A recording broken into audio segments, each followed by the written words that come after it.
screen now, or the PowerPoint part? Yes, we can see your PowerPoint. Let me try to the full screen. Is it on the full screen now? Yes, thank you for using our template of Symbios Digital. Okay, because when we talk to people, it's a nice way for people to think about how you simplify the process, how you make it smart and speedy. So thank you for bringing this slide up. Please go on. Actually, it's my pleasure and honor to be here with you. And of course, I would like to start by thanking you. And of course, I would like to thank the speakers so far. As expected, I've learned a lot from each one of you. It was expected, but actually I'm overwhelmed now. Let's start by here the topic today. Why digital transformation projects fail and how to guarantee success. Let me start by introducing myself first. Pleasurably, I'm the part of the solution in this equation. I represent the people. Actually, I represent the answer for the question that was asked from the beginning of this conference so far. And I guess that I have a large portion of the answer with me. Basically, I used to be an HR executive for like 15 years. Digital transformation fascinated person. That led me to be a business growth hacker. Of course, when you have the people and the technology mindsets, you can help businesses a lot to grow. Of course, all the time, I'm a student and a relentless educator and trainer. I have the MBA, it's in HR management, and of course, the DBA in digital transformation skills, the required skills for people, for management teams to apply digital transformation. From my experience, I've witnessed myself, as well as all of you typically, that digital transformation projects have a lot of obstacles. Of course, it's a great step and huge quantum leap in the business, but it mostly have some obstacles that we used to see. So I've directed my doctorate degree to the essential skills, to filling the gap of managerial skills in digital transformation. Of course, I've learned and worked with project management, Six Sigma, lean thinking, and this was actually the leap in my career. It started with you, Shireen, in Symbios. Why this topic? Why we need to know the required skills of digital transformation? Actually, we've heard for the past like 30 years that technology is the new literacy, the new illiteracy. You either be literate with computer and technology and be in the game, otherwise you're illiterate, and we now can see it. Many of our friends and relatives are out of the game in young age because they don't have the required skills, especially the technology. You grabbed my attention previously, Shireen, when you said that most of the managerial boards are above 50, and they are hard to learn, they are hard to be taught, they are tough to, of course, make paradigm shifts. Of course, I can see the problem, but I can see it as an opportunity as well. Now, with digital transformation, we are in the very same corner that started 30 years back. You either know about digital transformation or else you'll be out of the game. And please start now by focusing and learning, acquiring the knowledge. It's easy, it's not hard at all. The thing is, young people grew with it and they are growing with it. We old people, let me say so, and of course baby boomers, We need to acquire the new knowledge. It requires some flexibility. And let me tell you that the adaptability is the new required essential skill for humans for the coming 30 years. We will see business hacking, economy hacking, political hacking all the way through the coming 30 years. This is the outline for today, and I will start. I think I will have to speak fast, and bear me with this. But of course, we'll have like 5 to 10 minutes of questions at the end. We answered about why this topic, and we're going to talk about the current status. We will show it.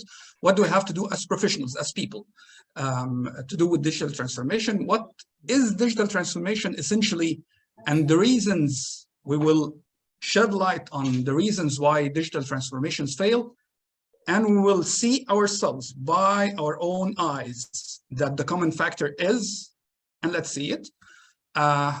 Then we will speak about the needed managerial skills, and let me tell you that this is a secret recipe that everyone knows, but no one or rarely it was tackled by management or educational entities. Then we will finalize it by the take-home message.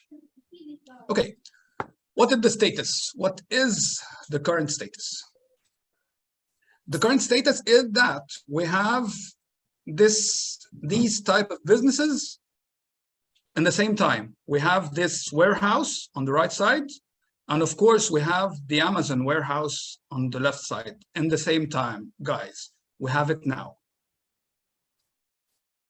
We have this delivery guy on the left side, and we have Talabat delivery. Of course, when we say we have such a company like Talabat or like Amazon, we don't mean just the person. We need the technology behind. The technology that disrupted the whole business. It revolutionized it. Amazon came to Egypt, while of course we have a lot of supply chain producers, but they have taken a good share of the market because of their technology and business process, of course. We have the regular taxis, the mid-level taxis, and of course, the new norm that used to be here for like 10 years now. We have the usual tailor, and of course, we have Mr. Taylor. I don't know if you're all familiar with it, but Mr. Taylor is a very expensive tailor that is now a chain in Cairo and Alexandria. Maybe it's like 30 shops or something. And of course, the main factor for this growth is the technology. We have the cloth plants that used to operate semi-manual. Of course, we have some manual.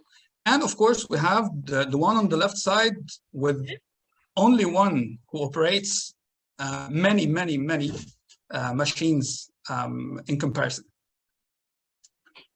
We have the usual car painting scheme or body painting scheme.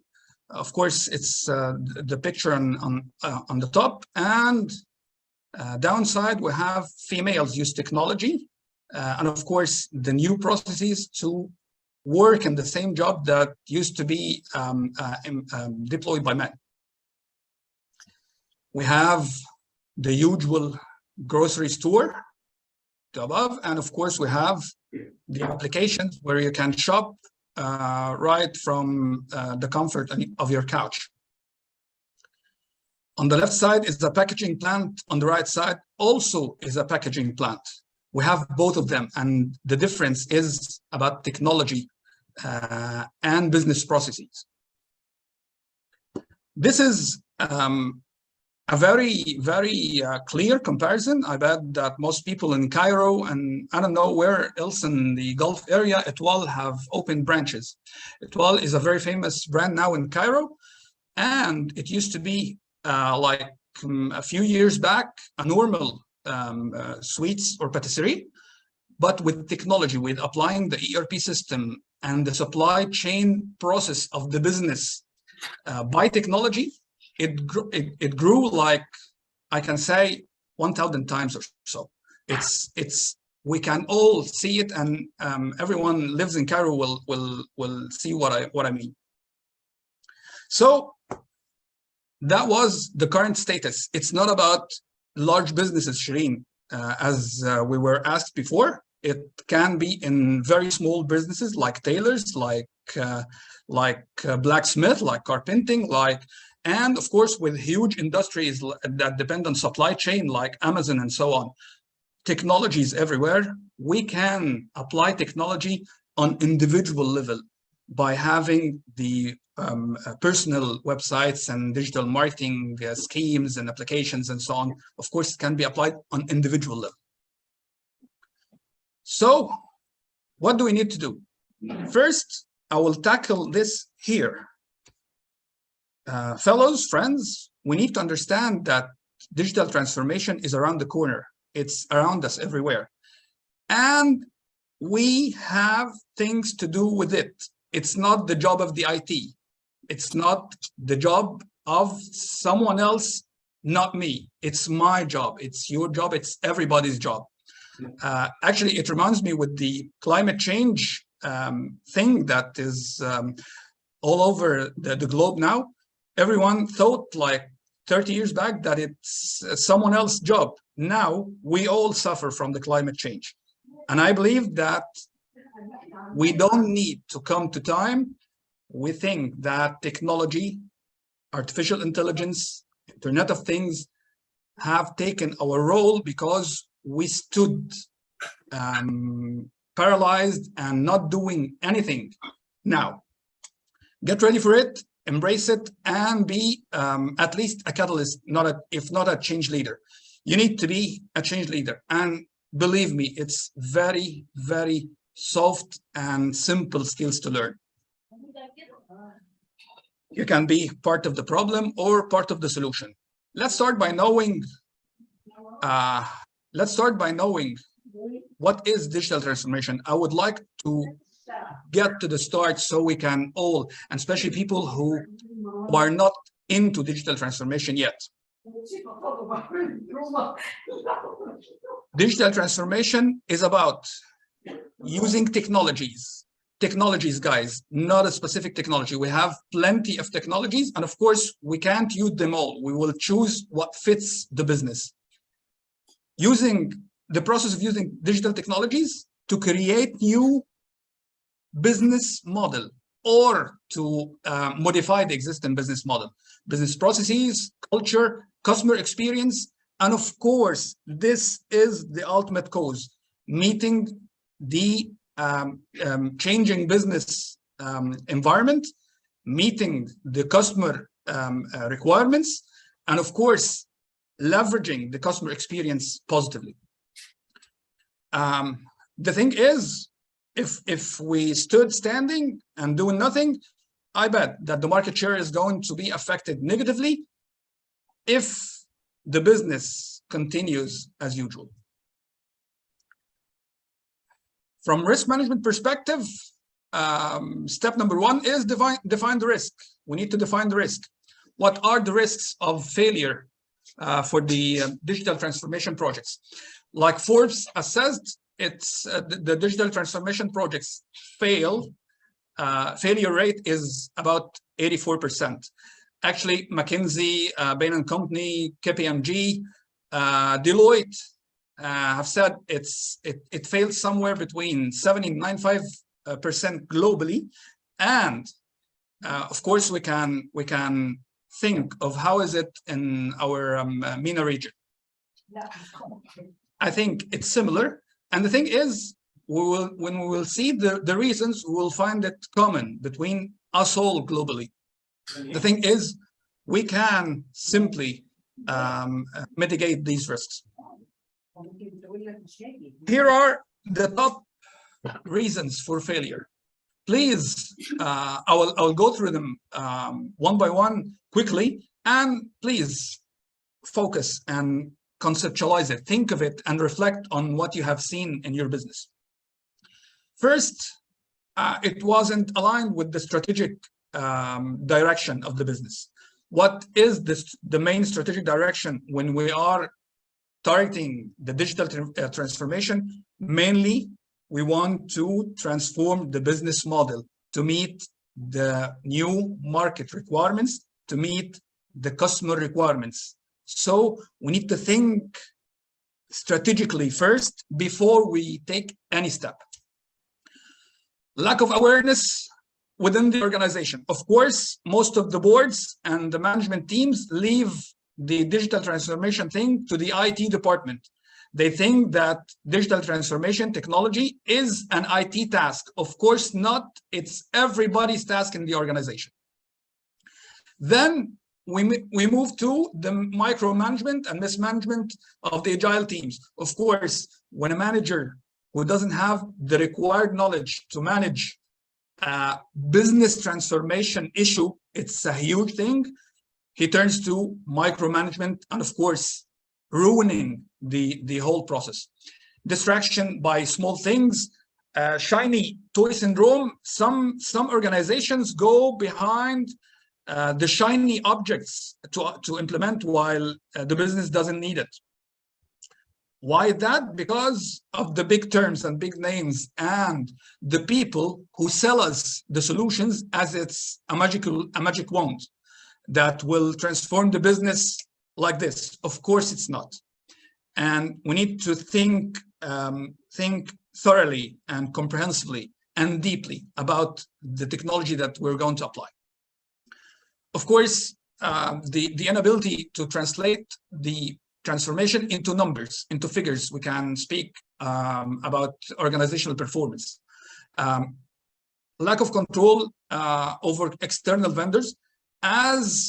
Since we in the organization don't have the required skills, we hire outsourced vendors.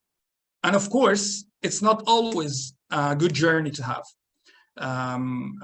Most of them, you'll have their priorities on the top of your priorities as business. And of course, that will make a lot of conflicts. That needs from organizations to have internal source who have the knowledge, internal committee. And of course, as much as you expand the knowledge between the management team, you will have better control over the external vendors. Lack of training, loss of talent to competitors. Of course, after a while, people leave. We live in a talent war and we all know it. Of course, resistance of technology because of the common say that technology will replace people. Let me ask you one question and please answer me. We said 50 or 60 years back, did it ever happen that technology replaced people? No. People, organizations keep hire and they hire more. The thing is, they hire in different functions because the technology help organization expand.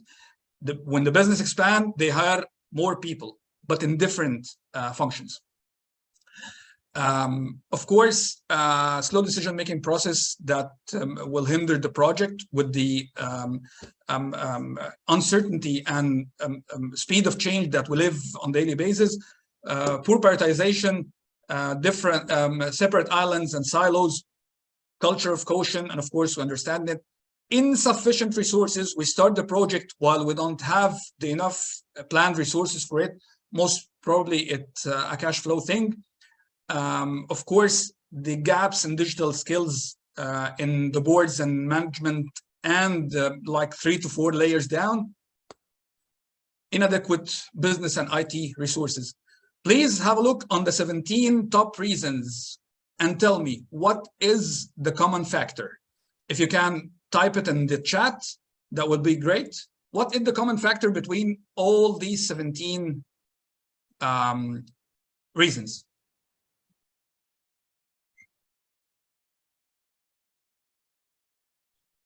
So you need us to type in the chat, huh? If you please, if you please. We can do the numbers, we can write it, right? Just type it. What is the common factor between all the 17? What do you think? The common factor. Have a look on the 17 and tell me what is the common factor. And I'll make it simple for you because of the time.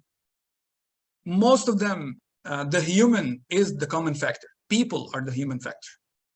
Most of them. People choose 1 and 8. Some people choose 11.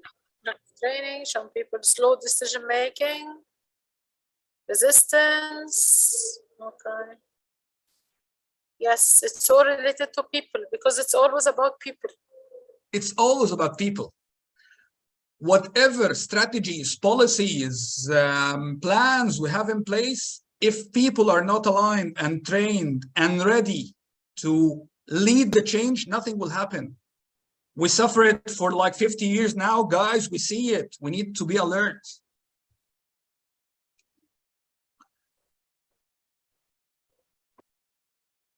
Then, when we define the risk, let's talk now about how to mitigate it. It's very simple. Acquire the required skills. 4 main domains. I will not dive deeply, but in the next slide you'll see. The main domains are process transformation. Remember, we said that digital transformation is about transforming business. And surprisingly now we understand that technology is not the main factor of the digital transformation. The main factor of the transformation is the business itself, the processes, people, the culture.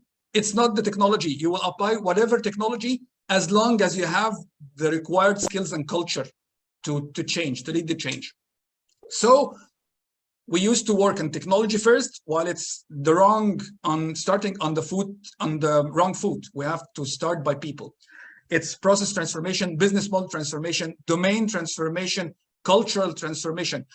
The thing is, the order is not a problem. You need to analyze your organization right in order to plan the right steps for the required transformation.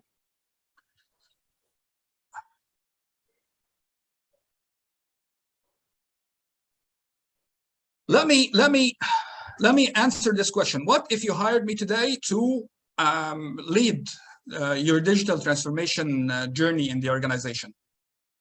And believe me, this is a very critical question because the early steps in the plan hugely determine the success or the failure of the project. We understand, I bet that most of us have knowledge of project management, and we understand that planning saves a lot of time. And the early steps, either it takes you sideways or you will go right. I will not start by contacting the software vendors. I will not do it. And this is what I will start with. I will tell you what I will not do. Then I will tell you what I will do. I will not start by contacting the software vendors. Maybe you will have some reading, maybe you will watch some videos, maybe you will search the internet, read some books, but don't start by contacting the software and having demos and so on. Don't start by contacting the integrators, the vendors. And don't call technology buys vendors to determine the strategy that you're going to move. Of course, they have priorities, of course, they are businesses. And in this very phase, you need to work on your requirements, not their requirements. So here is what I will start to do if you hired me. As you see in the step on the top, and it's, of course, like any information system development model we learned like 50 years back. It is the same. You start always with the analysis. You start with the business analysis. I will start by understanding the strategy. Where is the business today and where is it heading? I will start by understanding your directions, your strategic directions and the board directions, the shareholders' directions. Of course, then I will jump into the business process analysis. And here we have a major issue in the digital transformation. If the business analysis step is not done right, nothing further will happen. And the main soft spot here is that the analysts are not aware enough of the business process analysis. We need to work on this. So this is another gap of skills we need to work on. The business analysts need to understand how to analyze business till the end. They don't have to submit or succumb to the superficial answers they get from the basic analysis. Then I will study the change readiness status. Of course, it's about the organizational cultures. The required bend you need to do with the culture, so people cope with the new requirements. Of course, I will study about the resistance and factors and the required knowledge for people to break the resistance. If you give people the required knowledge, of course, they will not resist. No one likes to look like the fool in the game. Everyone wants to be excellent. So what you have to do is train people, give them knowledge. Then I will start, after doing the analysis, I will start by evaluating the alternatives, not talking the software vendors yet. It's not the step. Then we will set the project governance. I've heard before that my colleagues, my colleague speakers, they all talked about the governance and the importance of governance of the project. Then we will build the case for the change, why and how we will do the digital transformation. All this is in the business analysis step. Then we will move forward. Two main skills or steps or essentials I can't emphasize more on them, and I keep saying them every time we speak about digital transformation on all arenas, even in the MBA and DBA programs. We need to remind ourselves that if you have the data, you have the power. If you have the data, you have the power. And in order for the organization to reach the knowledge era, and the term knowledge era that we've heard a lot, like since 10 years back, is not like normal people think that it's about reading, like it's about being well-rounded, cultured person. It's about collecting the data, organizing them, and summarizing them in order to have information, then doing the right data analysis and getting from the data and information the required knowledge to make decisions. Then wisdom comes with the blend of the data analytics and blending different sources of this type of knowledge, not the normal type of knowledge of reading.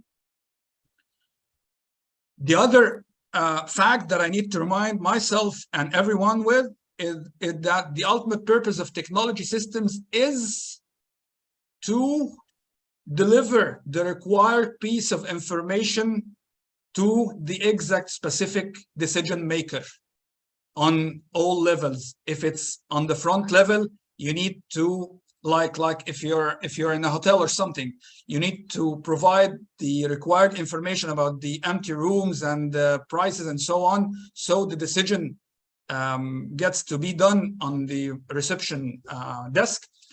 Or else, if it's a strategic thing, you need to have the dashboard and intelligence, business intelligence dashboards for decision maker to have the right decision, well-informed decisions. So here is the brief, what they need to know in order to stay in the game. In my mind, and after readings and studies and so on, you need to understand very well the business analysis skills and outcome document mastery. Of course, the documents, the blueprint that comes from the business analysis phase in all ERP projects is the main document that we all need to focus with. Then the process construction and re-engineering. If we are having the right analysis and we're staying doing business as usual with a new technology, then we have added burden to ourselves. Technology or using technology, if it's not accompanied with a new way of doing the business, so I believe it's not useful. We need to have knowledge of project management and integration, of course. We need to have knowledge of data science and analytics. It's everywhere now. Building reporting system and decision support systems, of course, we need to teach people, especially on the managerial level. And from the experience, it works well with like 3 to 4 layers down. And let's talk about the soft skills that are needed. Of course, leadership and team building, and leadership now the leadership experts now have added the digital leadership dimension to the leadership skills of leaders. If you believe it, the digital leadership is now something to count, a competency to count with the management in top companies. Of course, team building skills and the change management. We live in the change on daily basis. For sure, the communication skills with the technology, because no more is managing people face to face. Most probably it's remotely. Of course, the delegation skills, because from project management perspective, if you're not assigning the right tasks to the right people and evaluating right, things will fall down. Lastly, and if you believe it, it's the last one, we all need to have the coding conceptual basics. You don't need to learn how to write lines, how to write coding lines, but you need to understand the basics. If you can have the extra mile, run the extra mile to learn the coding basics, of course, that will facilitate a lot for you as a manager or a practitioner to understand how the IT people will translate what we in management say as business experts, managerial team, how they will translate it into the digital format of it. Finally, the take-home message that I will leave everyone with is that investing in learning digital transformation now is an investment in the future of your business. It's essential, crucial, and of course, I bet that we all will have a lot of comings. Hopefully, it's nice things to happen. Hopefully, it will not be hardship if we are well prepared for it. I bet now I can leave like 10 minutes for questions. I think it's the time as well is running, so some people are sending messages. They can just wait for, so we might have to run to the panel and take all the questions at the end. Great. So I think it's to say thank you, Wael, for the very informative session. I like your passion. I like how you think about it, how you make the approach for it, and the analysis. So thank you. Lots of lessons learned from you today. Thank you. Thank you, Shireen. Thank you. Pleasure as usual. So